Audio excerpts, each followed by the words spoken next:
Welcome to ThinkCast. I'm Kasey Panetta. On this year's final episode, I'm speaking with Gartner's Chief of Research, Chris Howard, to take a look back at the top research for 2021 and what's ahead for 2022. We'll also talk a little bit about his role at Gartner and his personal favorite piece of research.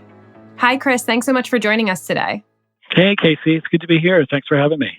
So before we get into talking about 2021 and 2022 and what Gartner research is focused on, you are the Gartner Chief of Research, and people might not be as familiar with what role you play in the R&A group. So what exactly are you doing day to day? Wow, it's a great question. It's like being a university dean in a way. So you're responsible for kind of the research agenda and how it creates value. And you're working with multiple teams and multiple disciplines and so on. The one difference is I don't have to manage any people. So it's a management of ideas, which is, it's a fascinating job to be in. But it's this interesting combination of sensing what demand is from clients, other signals from out there in the wild, and then mapping those against the research agendas and what we should be doing on what time frame and with what priority and urgency. So it's very much a thought job, a thought synthesis job. And the day to day is, if I had to boil it down to something simple, it's connecting ideas together and the people that go along with those ideas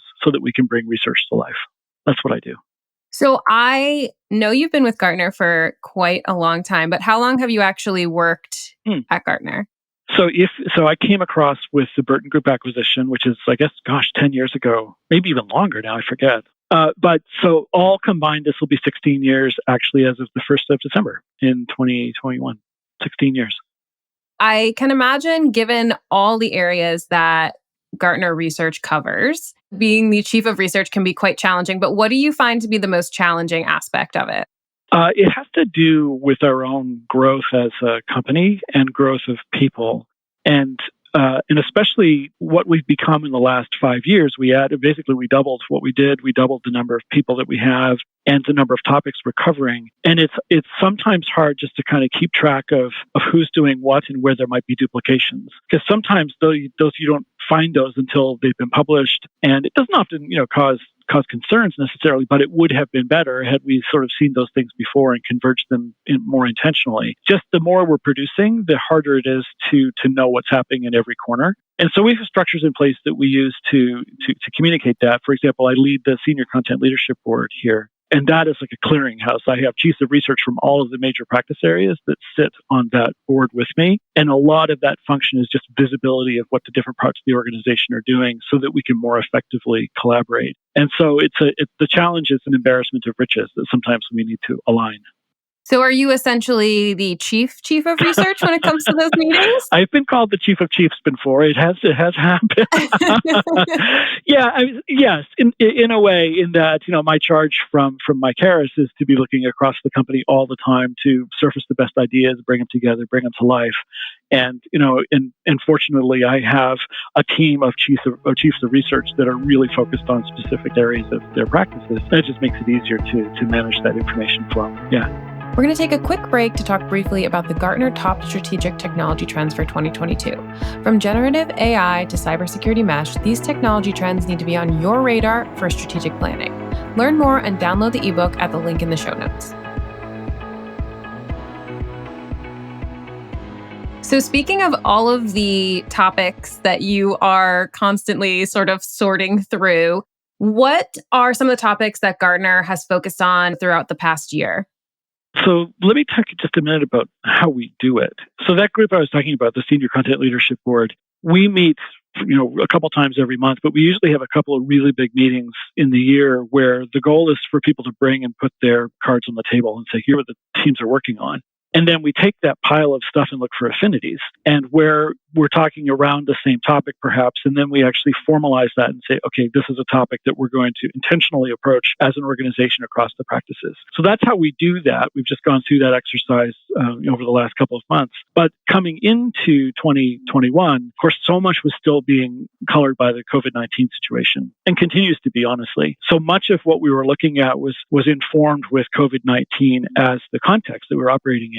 And what happened there is we saw this kind of crossfade between resiliency discussions towards much more future of work discussions and related to vaccine management as well. So those two things kind of grew out of the COVID-19 situation. And the future of work has become, this enormous topic that has taken us all year to continue to build out, and it will continue strongly into 22 and beyond. So that was one. The vaccine management one was interesting. We actually had somebody that had background in that in the public health sphere, and her name is Donna Medeiros. And so Donna came to me with the idea of spinning up this data-centric, initially data analytics-centric approach to the vaccine management question, because we were getting it from governments, we were getting it from companies, like regular end-user companies, we were getting it from the vendor community and everywhere. And so we have spun up this coverage to advise people. And you can imagine right now, as we sit at the end of 2021, all of the issues of vaccine passports and vaccine mandates, and in the U.S., the OSHA mandate and so on, they're right in the center of some of the most important decisions that enterprises are making. So those were a cluster of topics that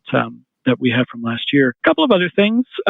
One was digital business acceleration. And this came from one of the sources of detection that I use. We have a board of directors survey that we do every year. And in that survey, when we were doing it in the middle of 2020, we saw that boards were accelerating their digital business efforts. And so we put a lot of work to find out, well, what does that mean? What are they actually doing? And how is that manifest? And then that allowed us to build out a fact base in 2021 to explore actually what people were doing. And there are still a handful of other things that we were looking at, but those are a few of the big ones, and they persist, right? So there are aspects of these that actually will continue into 2022.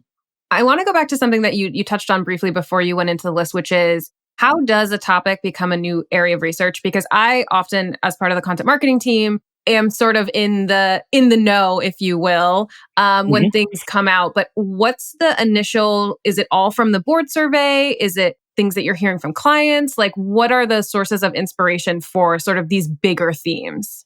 Yeah, all of those and more, right? So we're at a position where we actually have a lot of data about demand. And it comes from multiple places. So inquiries are a source of demand. So we're actually doing natural language processing of common patterns in the language, what terms are being used and so on.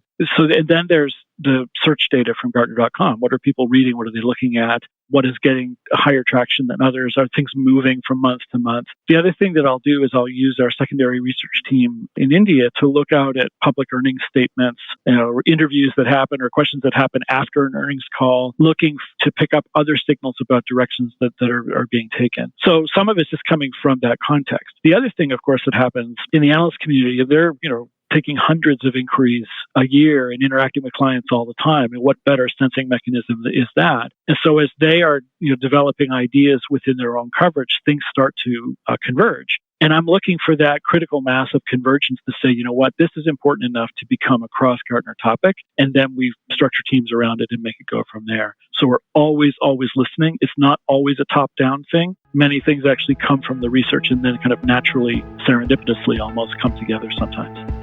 I want to pause quickly to invite our listeners to learn how to create an action plan to master business composability. The 2022 CIO Agenda analyzes data from more than 2,300 CIOs and technology executives to figure out how organizations developed high business composability and pushed ahead of their peers while creating an organization designed to deal with today's volatility. Download the ebook in the show notes.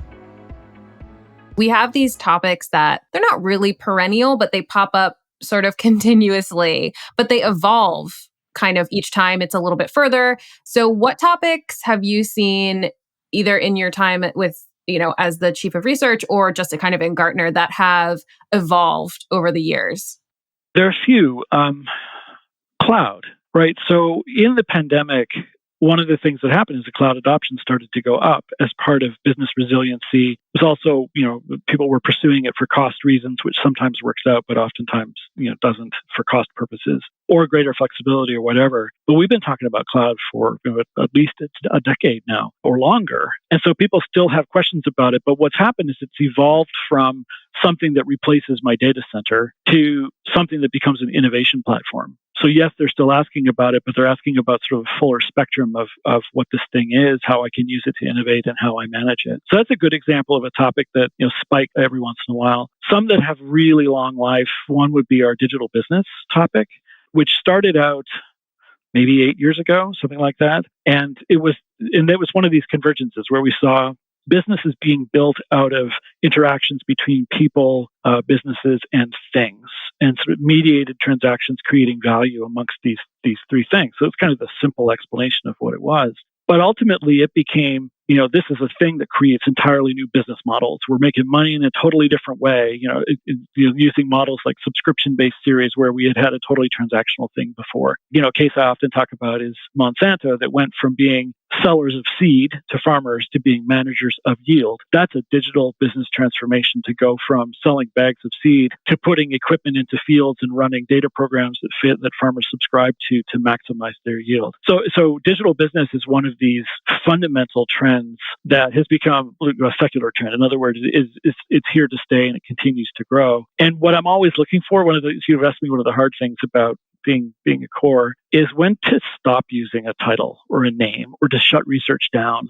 And every year I think about, is this the year that the word digital goes away, where it's just business and it's the way that we do everything? We're not there yet, but that's a good example of a couple of trends that have long persistence and continue to be. There are others like risk and cybersecurity and so on that are always perennials. Data and analytics also is a perennial that it's always there. Yeah, it's interesting you should say that about the naming, because I'm not sure from the outside if people can truly appreciate how much focus and how focused the analysts are on making sure that the terms they're using make sense, and sort of like constantly analyzing terms and making sure that what they're using, like you said, like, is it just business now? I always think that's really interesting how much focus and time they put into getting that right.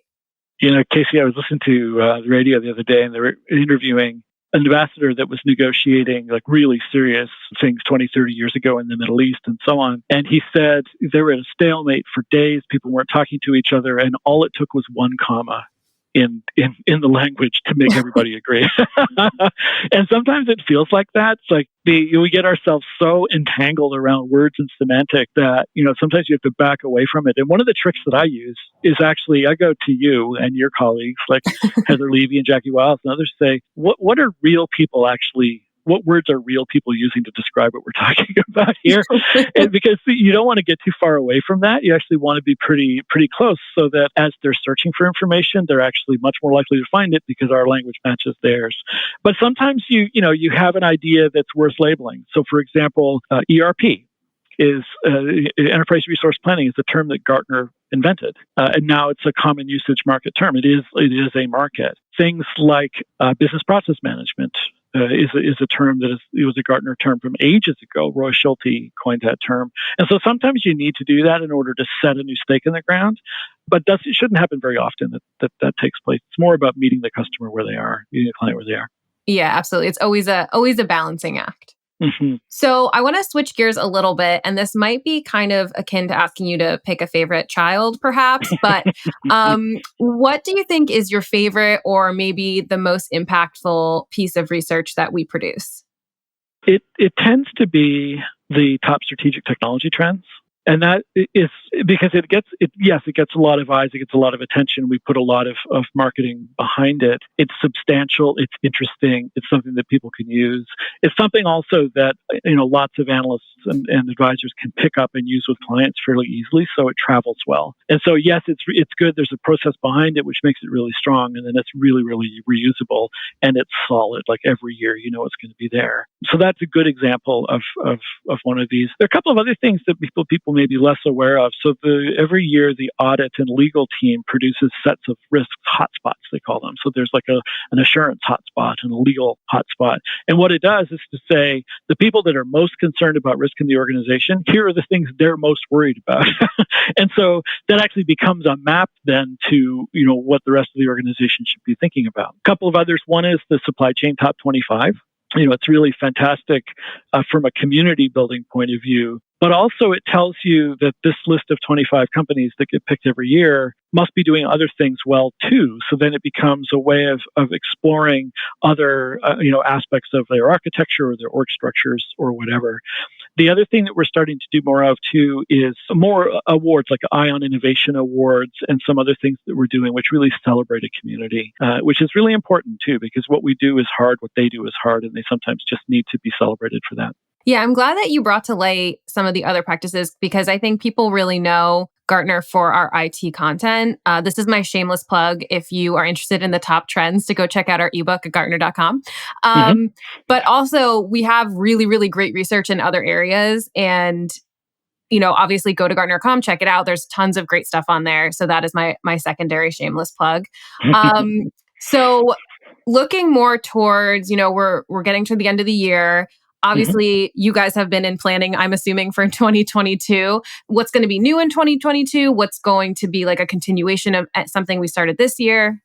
Yeah, sure. So a couple of new things. One is everything to do with money needs a bit of a re-examination. So we're pursuing work around digital economic architecture.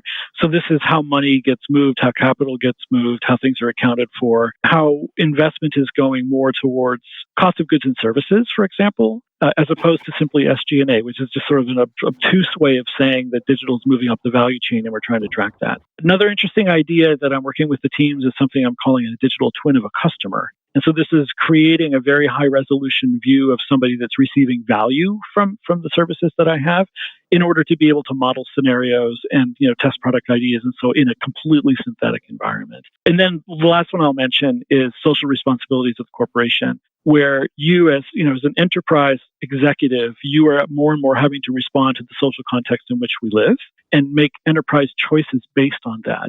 This is extremely complicated and very sensitive and very individual. And so we're actually starting to build out some frameworks to help people navigate that territory to figure out how they should do what they choose to do. So it's a few things that are interesting and provocative coming up. We'll continue with Future of Work with a focus on management, especially, as well as frontline worker and some other things associated with that work continues strongly through the year. That's awesome. I love to get a little sneak peek into basically what content I'll be covering next year, but also what kind of interesting insights you guys are coming up with. So on this podcast and Gartner in general, we always like to, as you know, talk about actionable insights. So what kind of advice would you give for executives moving into 2022? Become more financially literate if you're not already. That's really important because there's a relentless focus on better value creation in all of its forms. Some of that is econometrics and traditional CFO stuff, but a lot more of it is valuing intangibles and understanding if you're creating the value propositions, how you actually measure those. And that could be for an employee or for consumers or whatever that might be. That's a big one. The other thing that I find helpful, especially at the most senior executive level, is really take a look at your value proposition and the language around it. And so this is, who am I as a company and what is the essence of what I do? Because you may need to reframe that in order to retain talent that you have or attract talent to come to you or to motivate people that are exhausted right now and really rethinking about the purpose of what you do and expressing that in language that people can repeat and own for themselves. Those are really important top-level executive things for me. Well, Chris, thank you so much for joining us. It's always a pleasure to speak with you and also have you on the podcast. So anytime you want to come back and give us more of a sneak peek into the behind the scenes of the chief of research, you're always welcome. Do you have any final thoughts you'd like to share? Let's be optimistic, right? As a community going forward, it's been a really, really difficult time, but I think there are great things to be optimistic about and lots of innovations to build upon. And we're having a much more human conversation about work perhaps than we've had for decades. And that's a super healthy thing. And so stay engaged, stay optimistic, and let's go forward. It's a great time to do what we do. I think that's a great closing message. Thanks so much. Thanks, Kasey. I hope you all enjoyed the final ThinkCast episode for the year. I do just want to take a quick moment to let you know that this will be my final episode as the ThinkCast host, and it's been an absolute pleasure. Thank you all for your loyal listening. The podcast will be back in 2022 with a new host and more great content. Gartner ThinkCast is a production of Gartner. Gartner delivers actionable, objective insight to executives and their teams. Our expert guidance and tools enable faster, smarter decisions and stronger performance on an organization's most critical priorities. You can learn more at Gartner.com. All content in Gartner ThinkCast is owned by Gartner and cannot be repurposed or reproduced without Gartner's consent. Gartner is an impartial, independent analyst of business and technology. This content should not be construed as a Gartner endorsement of any enterprise's products or services. All content provided by other speakers is expressly the views of those speakers and organizations.